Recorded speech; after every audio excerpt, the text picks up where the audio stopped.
বিপাশাকে তার মেয়ে দেবীর সঙ্গে কথোপকথনে দেখা যায়। সে যা বলছে সেটাই অনুকরণ করছে ছোট্ট দেবী।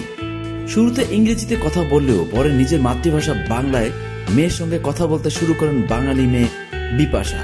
অভিনেত্রী মেয়েকে জিজ্ঞেস করেন, তুমি ভালো আছো? এরপর মেয়েকে শেখান, আমি ভালো আছি। মায়ের কথা অনুকরণ করে দেবীকে বলতে শোনা যায়, আমি খুব ভালো মেয়ে, মিষ্টি মেয়ে। ছোট্ট দেবীর এই মিষ্টি মুহূর্তে মন ভরেছে নেটিজেনদের। ও মা সুন্দর বাংলা বলছে, পুরো বাঙালি। কেউ আবার পরামর্শ দিয়েছেন ওকে একটু পাঞ্জাবিও শেখান। কারো মন্তব্য, গলার স্বর যেন মধুর মতো মিষ্টি। কেউ আবার বলছেন, কি যে ভালো লাগছে শুনতে। জন্মের পর থেকেই দেবীকে নিয়ে অনেক যুদ্ধ করতে হয়েছে বিপাশা ও করণকে। মাত্র 3 মাস বয়সে ওপেন হার্ট সার্জারি হয়েছিল ছোট্ট দেবীর। সে বিষয়ে সম্প্রতি এক সাক্ষাৎকারে কথা বলেছেন অভিনেতা করণ সিং গ্রোভার। বর্তমানে অভিনয় থেকে দূরে রয়েছে এই জুটি। মেয়েকে নিয়েই কাটে তাদের সময়।